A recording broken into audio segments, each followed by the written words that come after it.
don't know what in the world is wrong with my, ooh, with my, that's the chocolate fox looking cute. I don't know what's wrong with my camera today. It's the second time I went to make a video and it wasn't making a video. I don't know if I turned it off by accident or something or what. Anyway, back to what I was saying before. I don't like the ears on these two reds, but that's not necessarily the biggest of deals because ears are only worth 10 points. So they're not an overall, they're only 1/10 of the whole grade. So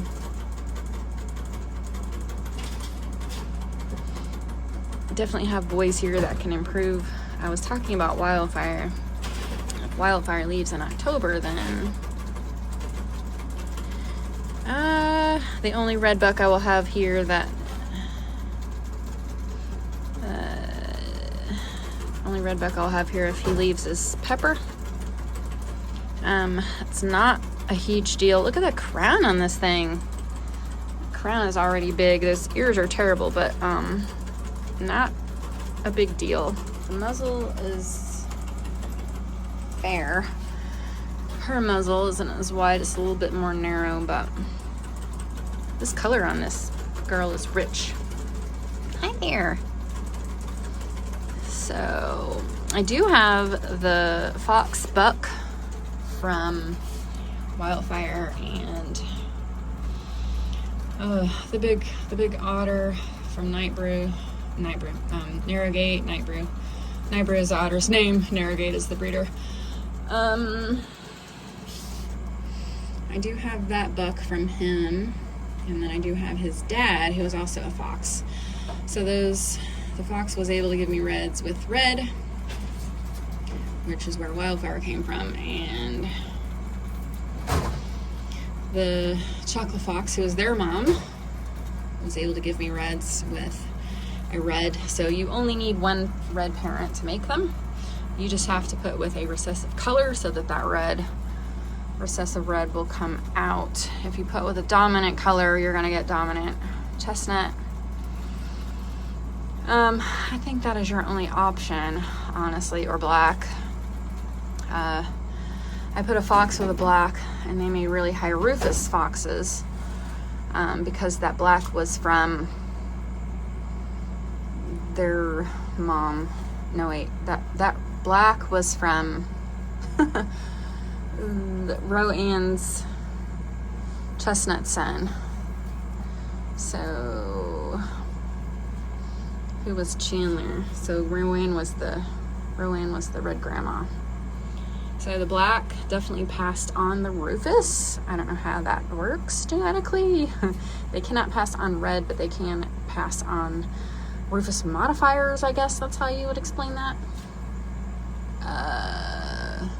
If you're listening and you have more knowledge on that, please elaborate below. We appreciate the comments and the knowledge and the expertise. Yeah, you're so sweet. Are you sure you're not a boy? You're sweet. Yeah, so I've got these guys, and I've got Gummy Bear's sister. Gummy Bear and Starburst are these guys as big brother and sister from a previous litter, same parents. That litter came out better, I think, than this one. So I think these girls are just gonna be broody, but that's also fine. What I plan to do is put either not up and coming because they're bred now, maybe the F1s with some nice torts, and then put those back with the up and coming reds to improve type, and the color will come. It will. So just got to kind of finagle it, kind of juggle it a little bit, and if you need type, add type. If you need color, add color, and then, or maybe do one each and then put the offspring together. So that seems to be working over here. I am getting my F1s going. I've now bred 2 of them, and then gotta wait for the F2s to grow up to breed them into the program. So I'm excited about it. We'll see what happens. I am running out of room though for this program, so I need to move some of my other rabbits. I do want to try a red with a chocolate otter because it'll get the chocolate in the program, and they may only make me 1 red or orange, but it'll make chocolate carriers. So that is also a way to get it in the program. When I put reds with otters, they gave me all the whole thing. They gave me orange, they gave me fox, otter, black, chestnut. They gave me the whole, any combination of colors you could get with those 2 colors. So, but it's a good way to get in type.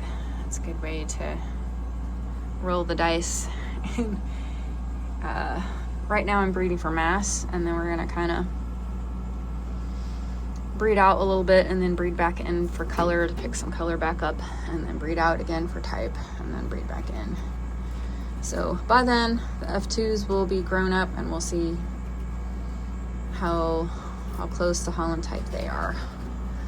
All right, well, have fun with your programs. Reach out if you've got any questions.